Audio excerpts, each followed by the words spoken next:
Assalamualaikum warahmatullahi wabarakatuh. Alhamdulillah, asyhadu an la ilaha illallah wa asyhadu anna Muhammadan abduhu wa rasuluh. Allahumma shalli ala Muhammadin wa ala alihi wa sahbihi wa man tabi'ahum bi ihsan ila yaumil amma ba'd. Bapak Ibu jemaah yang dimuliakan Allah Subhanahu wa taala, mari sebelum kajian kita awali dengan baca doa. Bismillahirrahmanirrahim. Rabbi billahi rabba wa bi islamina wa bi Muhammadin nabiyya wa rasulah. Rabbi zidni ilma wa rzuqni fahma.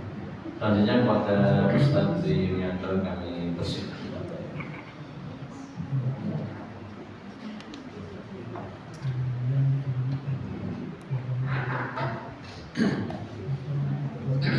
Bismillahirrahmanirrahim. Assalamualaikum warahmatullahi wabarakatuh. Alhamdulillahirabbil alamin. Alhamdulillahilladzi arsala rasulahu bil huda wa dinil haqq liyudhhirahu 'ala dini kullihi wa kafa billahi shahida. Wa asyhadu an la ilaha illallah wa asyhadu anna Muhammadan 'abduhu wa rasuluh. Allahumma shalli 'ala Muhammad wa 'ala alihi wa ashabihi wa man tabi'ahum bi ihsanin ila yaumiddin. Allah Ta'ala fi kitabil karim ya ayyuhalladzina amanu taqullaha haqqa tuqatih wa la tamutunna illa wa antum muslimun. Rabbi shrah li sadri wa yassir li amri wahlul 'uqdatam min lisani yafqahu qawli. Amma ba'du. Bapak Ibu jamaah rahimakumullah, alhamdulillah kita memanjatkan rasa syukur kepada Allah atas karunia rahmat dan hidayahnya.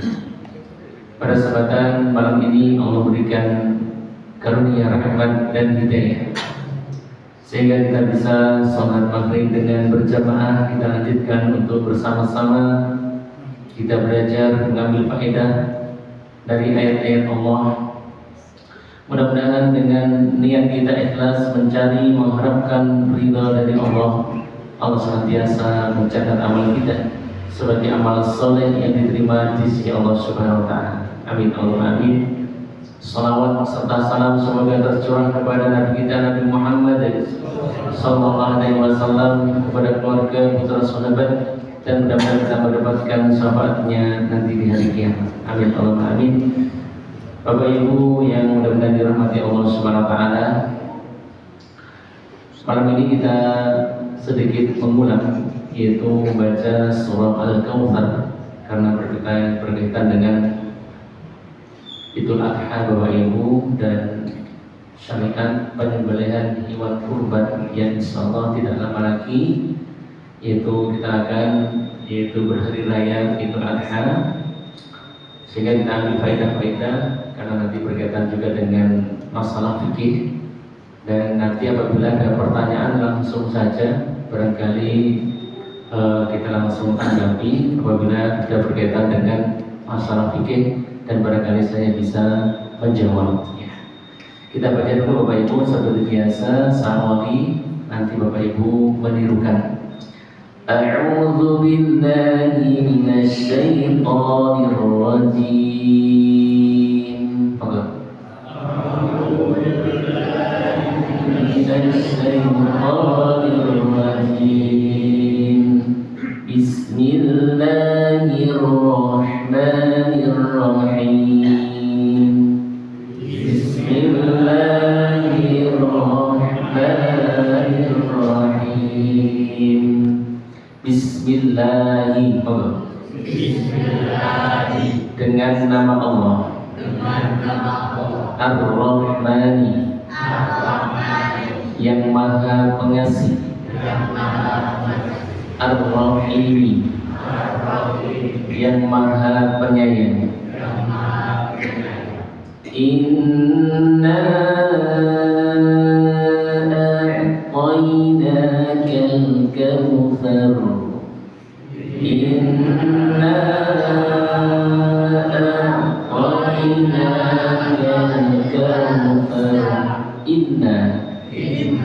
Sesungguhnya kami a'toinaka kami telah berikan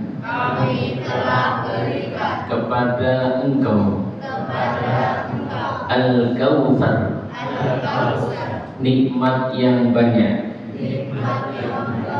Fasalli li rabbika wanhar fasalli li rabbika wanhar fasalli maka laksanakan sholat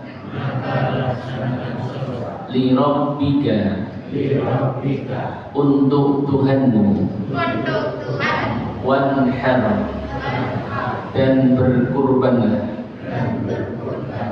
Inna syani'aka huwal abtar inna syani'aka huwal abtar inna sesungguhnya syani'aka orang yang membencimu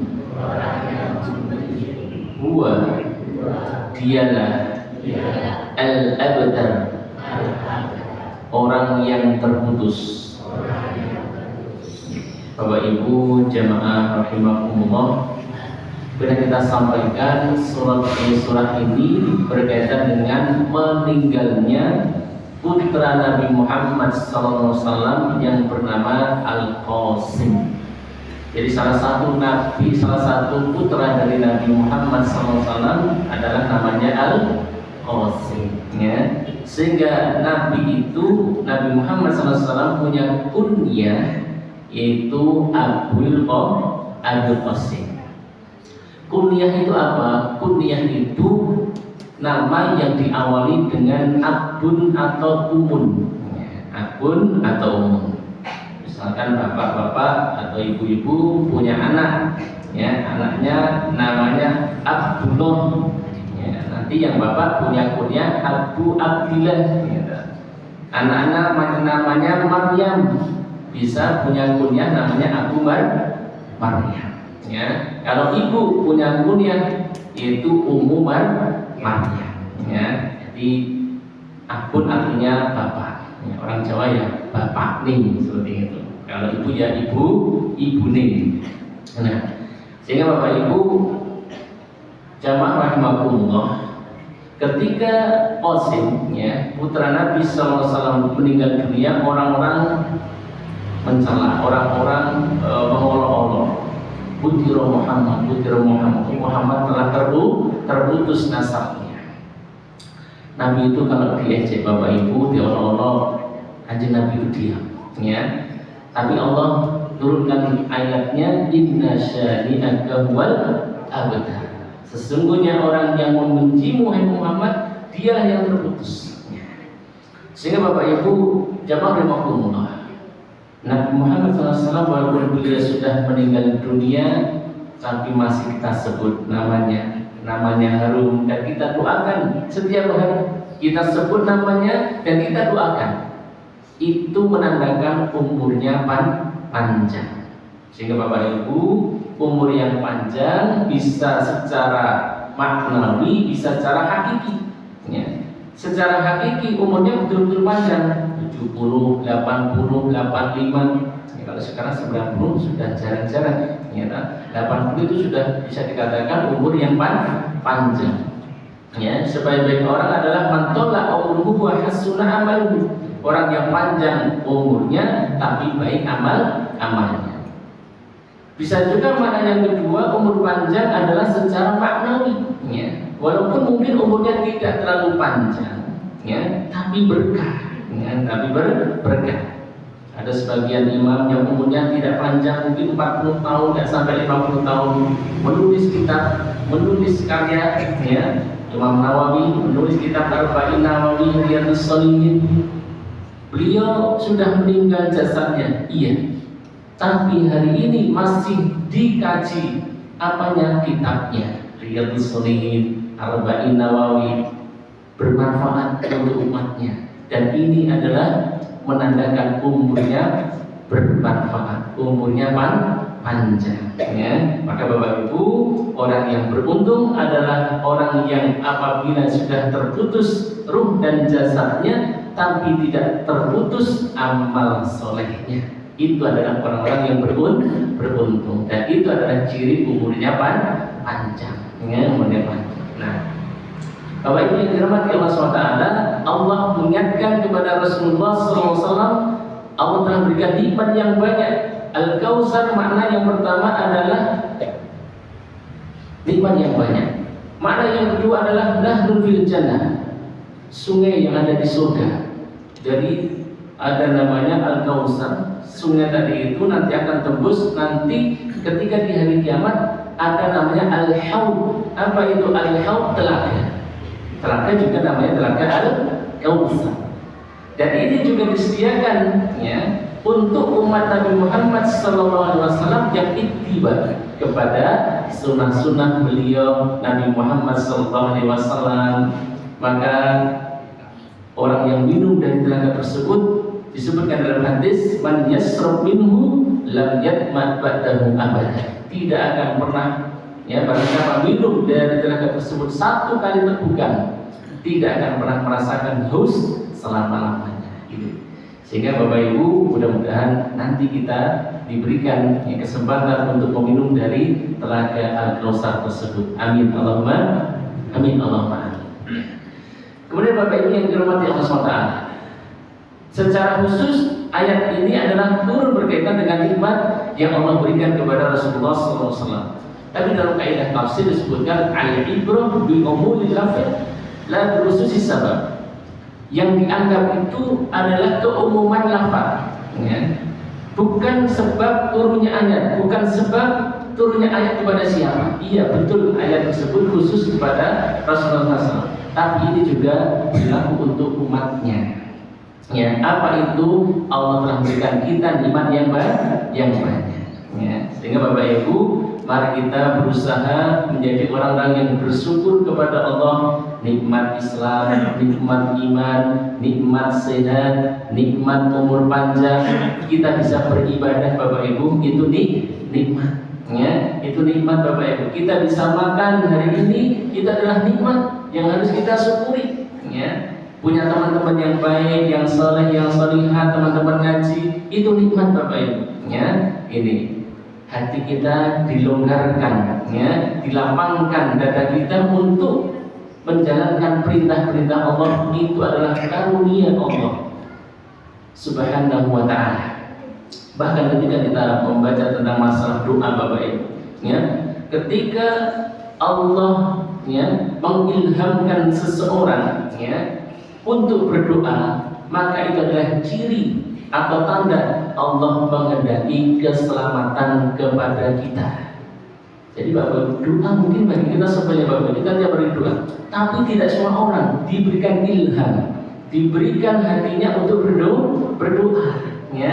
Sehingga Bapak Ibu, apabila kita dimudahkan untuk berdoa, untuk zikir, untuk baca Quran, untuk sholat, apalagi sholat sunnah, apalagi sholat, ya, sholat tahajud, sholat duha, itu adalah karunia dari Allah Subhanahu wa Ta'ala yang menghendaki hamba-hambanya, ya, agar hamba tersebut tidak mendapatkan kecelakaan, tidak mendapatkan kerugian. Karena orang yang tidak beribadah tentu dia akan mendapatkan kerugian. Fasalli li rabbika wanhar, maka laksanakan sholat untuk Tuhanmu, wanhar, dan berkurbanlah. Nah, wujud Bapak Ibu mensyukuri nikmat Allah, ya. Pertama dengan lisan kita mengucapkan alhamdulillah. Yang kedua dengan hati kita, pengakuan nikmat itu datangnya dari Allah, bukan karena kita hebat Bapak Ibu, bukan karena kita kuat, bukan. Umur panjang Bapak Ibu, apalagi ini ya, kita sudah mengalami beberapa peristiwa Bapak Ibu, mulai dari gempa, ya, gempa bumi, berapa banyak orang meninggal dunia, COVID Bapak Ibu, COVID pertama, COVID kedua, berapa banyak ribuan meninggal dunia. Kita masih diberikan umur panjang, kita masih diberikan kesempatan oleh Allah, yaitu masih hidup lagi, bukan karena kita hebat, bukan karena kita kuat Bapak, karena Allah masih memberikan kesempatan kepada kita, ya, seperti itu. Nah, kemudian yang ketiga, wujud syukur kita diwujudkan dengan beribadah, ya, beribadah. Nabi Muhammad SAW itu kalau sholat di rumah itu panjang sekali, ya. Sampai disebutkan dalam hadis itu hatta kalimat qadamahu, sampai kedua kakinya itu bengkak. Kemudian ditanya Rasulullah, panjenengan Anda adalah orang yang sudah dijamin masuk surga dan panjenengan sudah diampuni dosa-dosanya yang telah lalu. Kenapa engkau berbuat demikian? Sholatnya panjang sekali. Apa jawaban Rasulullah SAW? Afala akunu abdan syakuran? Tidakkah aku pantas menjadi hamba yang bersyukur? Ternyata beliau Sallallahu Alaihi Wasallam mensyukuri nikmat Allah itu dengan beribadah, ya, dengan beribadah. Nah, wassalli lirabbika wanhar. Ayat ini Bapak Ibu, ya, banyak pelajaran dari ayat ini bahwasanya sholat kita, kemudian kurban kita dan semua ibadah kita lirabbika, hanya untuk mencari ridha Allah, bukan untuk mencari pujian manusia, bukan kepingin ingin disanjung, bukan kepingin untuk urusan dunia, ya, duniawi yang sifatnya sementara, bukan. Kita sholat, kita kurban adalah untuk mencari ridha Allah. Kita mengharapkan ridha dari Allah, pujian dari Allah, bukan manusia, ya. Bapak Ibu yang dirahmati Allah SWT. Kemudian wanhar, pernah kita sampaikan penyembelihan, ya, ada 3 cara. Yang pertama adalah nahar. Nahar adalah untuk penyembelihan untuk hewan yang lehernya panjang, unta, ya. Masjid Al-Hidayah pernah beli unta nomor dereng, suatu ketika mungkin bisa beli unta, ya, kurbannya unta, ya. Nah, unta itu Bapak Ibu menyembelihnya bukan direbahkan, ya, bukan direbahkan. Ya, untanya berdiri, ya, nanti kemudian dia disembelih, ya. Dan besoknya tidak panjang, ya, seperti itu. Bisa dilihat di video-video ada di YouTube Bapak Ibu, ya, pada cara menyembelih unta. Itu dengan cara nahar, ya, dekat dengan dada, ya. Yang kedua adalah dabah, ya, adalah dengan dabah. Dabah itu apa? Dengan cara menyembelih digorok, hewan yang direbahkan kemudian digorok. Nah, ini untuk sapi, untuk kambing, ya, untuk kambing. Nah, Bapak Ibu yang dirahmati Allah SWT. Kemudian ada yang ketiga. Nah, ini khusus bagi hewan-hewan yang agak liar, Bapak Ibu. Nah, ini nanti sebagai solusi. Hewannya kok susah sekali tangkap, gitu, malah lari kemana-mana, gitu. Dan di video itu ada sampai naik ke mana, ke atas genteng, gitu, atas rumah kok ya bisa, gitu. Ya, tapi itulah, ya, namun saking takutnya atau gimana bisa sampai naik kemana-mana. Nah, bagaimana caranya? Ada alternatif yang ketiga Bapak Ibu, namanya akor, ya, namanya akor. Akor itu apa? Hewan itu bisa kita lukai, kita lempar, ya, dengan sesuatu senjata yang bisa melukai, entah itu tombak, entah itu panah, entah itu pisau, ya, entah itu apa. Nanti ketika hewan jatuh, kemudian kita apa? Sembelih, ya, kita sembelih. Nah, ini untuk solusi yang ketiga khusus bagi hewan-hewan yang agak liar, ya, agak liar. Ya, seperti itu, ya.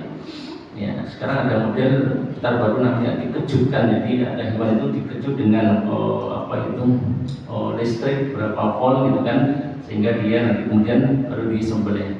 Tapi ada namanya akor, dalam istilah Arab itu namanya akor. Nah, Bapak Ibu yang dirahmati Allah Subhanahu wa Ta'ala, sedikit kita menyinggung tentang masalah ibadah kurban, ya, masalah kurban.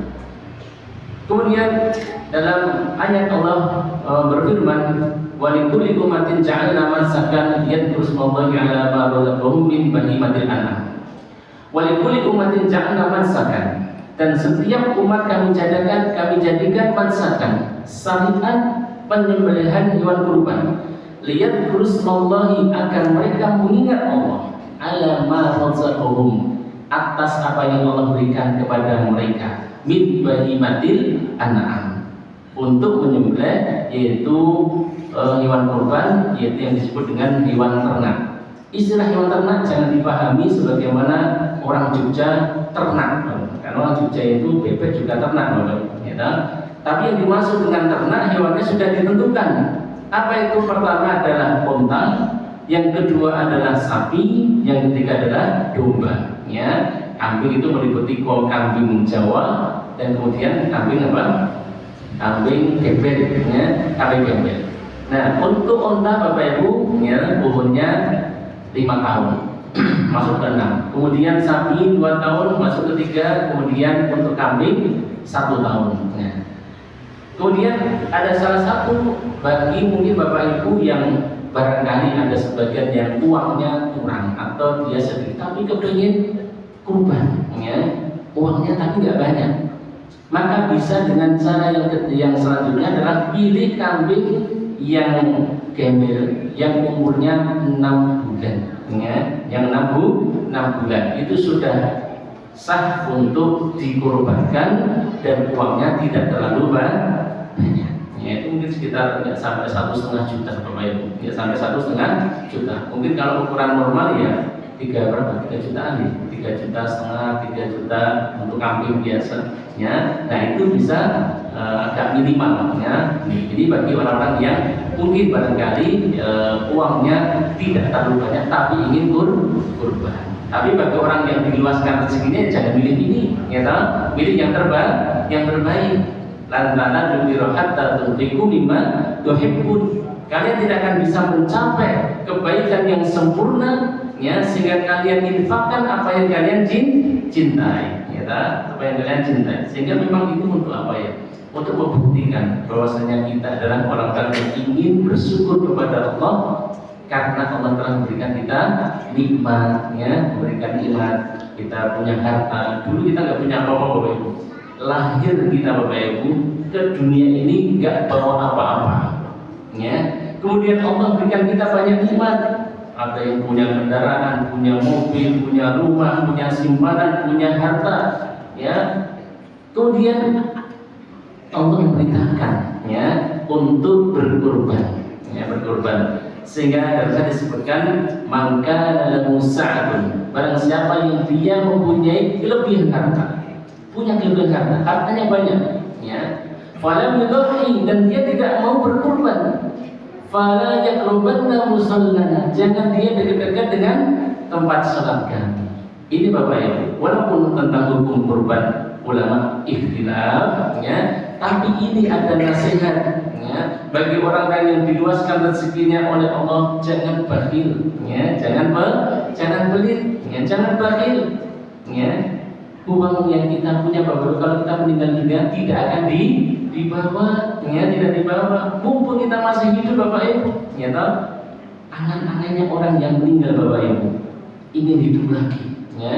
Laula akhartani ila ajalin qarib, ya Allah, seumpama Engkau tunda ajalku sebentar saja, fasadaqo, saya akan sedekah, ya, akan sedekah. Wa aku minas sholihin, dan aku termasuk orang-orang yang saleh. Banyak orang yang meninggal dunia itu ingin hidup lagi. Untuk apa? Untuk ibadah, untuk sholat, untuk baca Quran, untuk kurban. Mungkin termasuk kurban Bapak Ibu, untuk sedekah. Tapi tidak bisa lagi. Mereka sudah meninggal dunia. Nah, kita Bapak Ibu masih diberikan kesempatan oleh Allah untuk apa? Untuk beribadah. Nah, ini adalah waktu yang tepat, momen yang tepat. Mari kita berusaha untuk menjalankan perintah Allah, fasholli li rabbika wanhar, ya. Maka salatlah untuk Tuhanmu dan berkorbanlah. Nah, kemudian ada beberapa larangan untuk sahibul kurban. Walaupun tentang larangan ini sebagai ulama mengatakan makruh Bapak Ibu, ketika nanti sudah masuk pada tanggal 1, ya, Dzulhijjah, ya, maka tidak motong apa? Motong kuku, tidak motong rambut, ya toh? Pertama, kukunya siapa, rambutnya siapa? Rambutnya sahibul kurban, ya, bukan rambutnya, kukunya hewan, bukan, ya, karena ada sebagian yang memahami rambut kukunya hewan, ya toh? Hewan tidak pernah dipotong kukunya, ya tidak pernah. Nah, ini. Dan yang dilarang adalah sahibul kurban, atas nama siapa, gitu, ya, atas nama siapa. Tidak seluruh keluarga, tapi hanya sebatas sahibul kurban, ya, sahibul kurban. Nah, sehingga Bapak Ibu jamaah rahimakumullah, dalam ayat Allah berfirman, Inna iddatas syuhuri indallahi isna asara syahran fi kitabillahi yauma khalaqas samawati wal arda minha arba'atun hurum. Dan termasuk bulan Dzulhijjah adalah dikatakan arba'atun hurum, 4 bulan mulia. Ya, 4 bulan yang dikatakan dengan 4 bulan yang haram, yang dimuliakan. Haram di situ ada kedzaliman, ya. Dan kita diperintahkan untuk apa? Untuk banyak-banyak beribadah. Mulai tanggal 1 sampai tanggal 10, ya. Sehingga sebagian ulama menganjurkan juga yang namanya puasa, ya toh, itu yang minimal tanggal 9 sunahnya. Tapi kalau mau tanggal 1 sampai 9 juga diperbolehkan, ya, diperbolehkan. Karena itu adalah waktu yang baik, apalagi itu termasuk bulan-bulan yang mulia, ya, yang mulia. Nah, kemudian Bapak Ibu yang dirahmati Allah SWT, mari kita jaga keikhlasan kita, kurban untuk mendekatkan kita kepada Allah, sehingga bukan jor-joran. Jangan sampai ada jor-joran. Kemudian jangan sampai juga kita mencela, menghina kurban orang lain, ya toh? Karena mungkin hewan kita agak gede, agak remuk, ya toh? Yang satunya agak kurus, ya toh? Jangan kita hina, gunamu kurus, gitu kan? Tidak. Yang akan sampai kepada Allah itu takwanya. La ilaha illallah wa la dima'uha walakin yanaluhu at-taqwa minkum. Tidak akan sampai kepada Allah daging-daging dan darah-darahnya, tapi akan sampai kepada Allah adalah takwanya.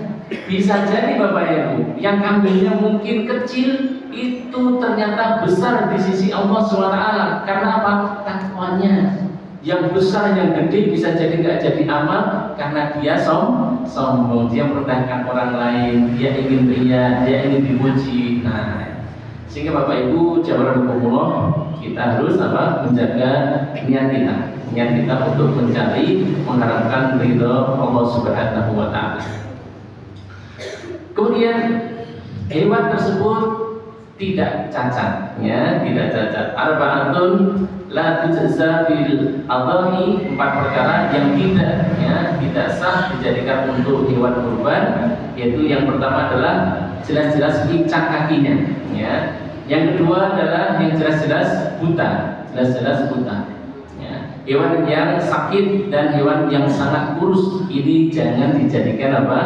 Untuk persembahan, untuk jadikan hewan kurban. Kita pilih yang apa? Yang sempurna, yang bagus, ya tahu. Kalau kambing ya yang sumunen apa? Jepring apa? Ya, seperti itu. Terus ada kacamata nih, jadi apa? Kira-kira enggak? Ya, itu. Nah, itu pilih yang terbaik, ya, pilih yang terbaik. Nah, kemudian kalau ada kasus gini Bapak Ibu, misalkan belinya sudah sempurna, nggak cacat, nggak apa, ternyata di tengah jalan, ya, mungkin karena perjalanan jauh dari Gunung Kidul ke sini, ya toh, dan banyak, ya toh, akhirnya di jalan kadang ya, akhirnya kena cacat, misalkan kakinya mungkin ada yang patah atau ada yang ya pincang tadi itu. Gimana hukumnya? Apakah boleh untuk dijadikan hewan kurban? Boleh nama betul Bapak Ibu? Boleh nama betul? Boleh, ya, boleh, ya. Jadi kalau kita belinya dalam keadaan masih bagus, tidak cacat, terus kemudian terjadi kepincangan atau hal yang tidak diinginkan di perjalanan, maka tetap sahnya, tetap apa? Tetap sah, ya. Kemudian Bapak Ibu yang dirahmati Allah SWT, ada menyembelih hewan kurban, menajamkan pisau, ya, karena ini termasuk bentuk ihsan, bentuk berbuat baik kepada hewan yang akan disembelih itu dengan cara menajamkan apa? Menajamkan pisaunya. Jangan pisaunya ketul, jangan pisaunya apa? Ya, tidak tajam, digunakan untuk apa? Untuk menyembelih. Ya. Menghadapkan binatang kurban ke arah kiblat. Ya. Berarti kepalanya di mana? Utara atau selatan? Selatan, kita arah selatan. Ya, seperti itu. Kemudian yang selanjutnya membaca basmalah. Nah, Bapak Ibu jangan lupa, para tukang jagal, para penyembelih hewan kurban, jangan lupa membaca Bismillahirrahmanirrahim, wallahu akbar. Ya, Allahumma hadza bika wa laka, Allahumma taqabbal minni. Ya, seperti itu. Mini itu bisa diganti dengan mina kalau orangnya banyak. Ya, min itu artinya dari, ni saya, kalau na berarti kami. Nah, itu seperti itu. Kemudian Bapak Ibu yang dirahmati Allah Subhanahu wa taala, pembahasan yang selanjutnya adalah berkaitan dengan iuran kurban.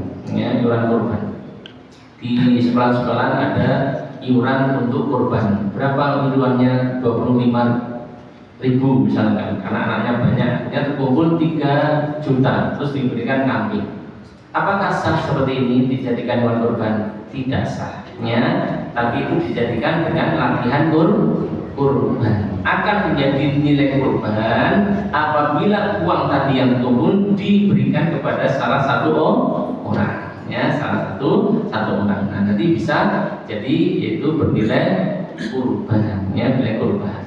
Nah, kemudian Bapak Ibu, ketika dalam satu keluarga itu ada satu, maka saya sarankan Bapak Ibu, kalau kurban atas nama kepala keluarga, ya, agar apa? Agar pahalanya nanti bisa menyeluruh, istrinya dapat, kemudian anak-anaknya dapat, seperti itu, ya toh? Yang masih hidup dapat, yang meninggal dunia juga dapat, ya.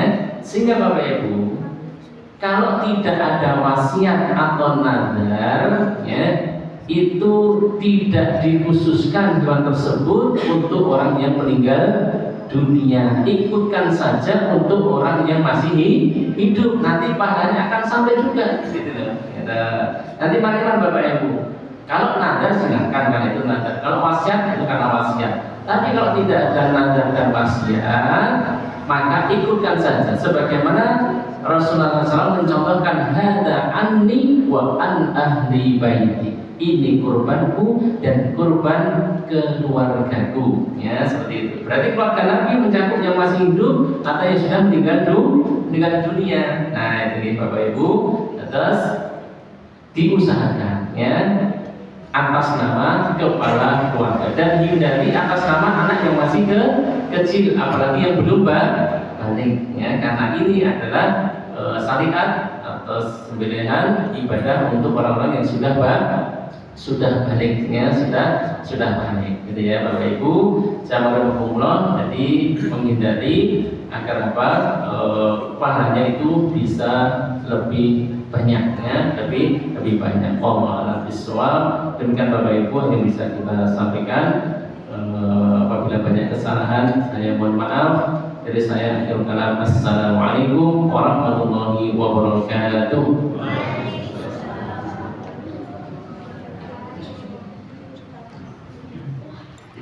Ya, alhamdulillah, demikian tadi pembahasan tentang surat Al-Kautsar dan juga fikih ringkas dari ibadah kurban.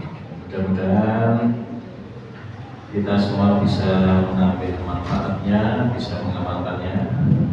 Dan mari kita akhiri, ya, pengajian pada malam hari ini dengan kepada kafaratul majlis. Subhanallah wa bihamdika, asyhadu an la ilaha illa anta, astaghfiruka wa atubu ilaik. Demikian, wassalamualaikum warahmatullahi wabarakatuh.